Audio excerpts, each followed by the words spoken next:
perfect. Yeah. John Curtis stuff.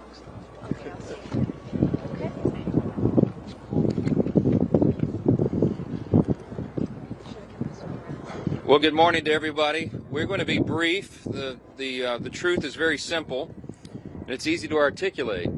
I'll just point out that today we're here on the west front of the Capitol. We're overlooking the National Mall. It's a beautiful sight that a lot of the American people will not be able to experience today.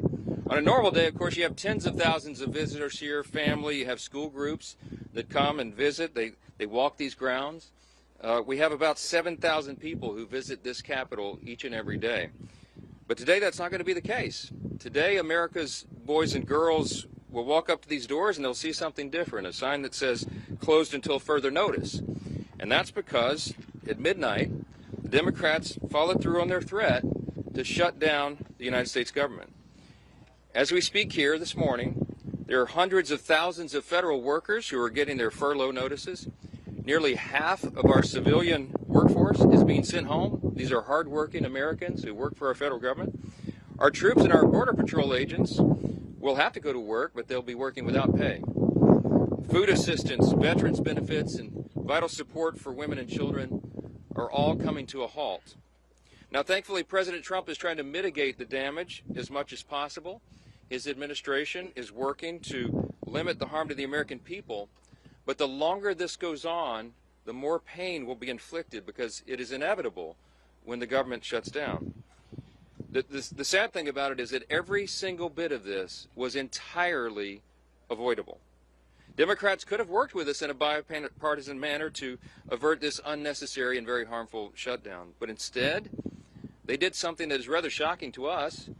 They prioritized taxpayer-funded benefits for illegal aliens over keeping the government open for American citizens. They themselves position that as a binary choice, and it's patently absurd. Listen to what the Democrats are demanding. They demanded, in exchange for our simple, clean, 24-page bipartisan continuing resolution, the same one that Chuck Schumer and the Democrats voted for just a few months back in March. In exchange for that, they rejected it, and they demanded something else. They wanted us to add over $1.5 trillion in new federal spending, paid for, of course, by hardworking American taxpayers, simply for funding the government at current Biden level spending levels. We are not going to do that. We can't do that. We won't do it. Almost 2 weeks ago, the House did our job. In the House, we passed a common sense, nonpartisan bill to keep the government open. Republicans did our job. We had one Democrat join us there, so it was bipartisan. But every other Democrat in the House voted to shut the government down. And last night, 44 Democrats in the Senate did the same thing. This is a clean resolution. It would simply buy Congress a few more weeks, 7 weeks, to finish the job. Why do we need that time? So that appropriators in both parties can finish their work.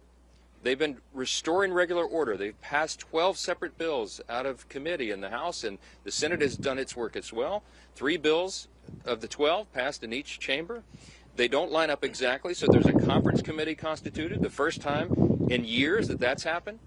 We just need more time because we ran out of clock at the end of the fiscal year, September 30. This is very important to note. Democrats themselves have voted to pass a clean bipartisan CR just like this 13 times in the last few years. During the 4 years of the Biden administration, 13 times this happened.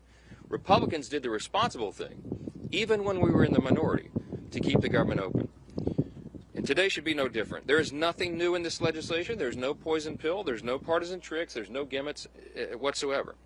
The only difference today is the man who is sitting in the Oval Office.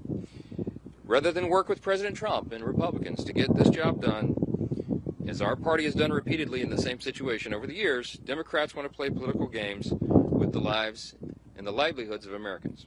The simple truth is Democrats in Congress have dragged our country into another reckless shutdown to satisfy their far-left base. That is the truth.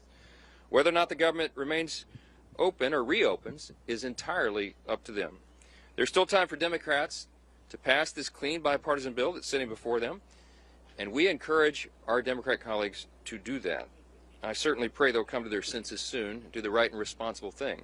The reason they will have one more opportunity today is because of the sound leadership that is being provided in the U.S. Senate by our colleagues who are standing here with us. This is a joint press conference, as you know, between the leadership, Republican leadership in the House and the Senate. And I'm delighted to yield to my good friend and an extraordinary leader in the Senate, Leader John Thune.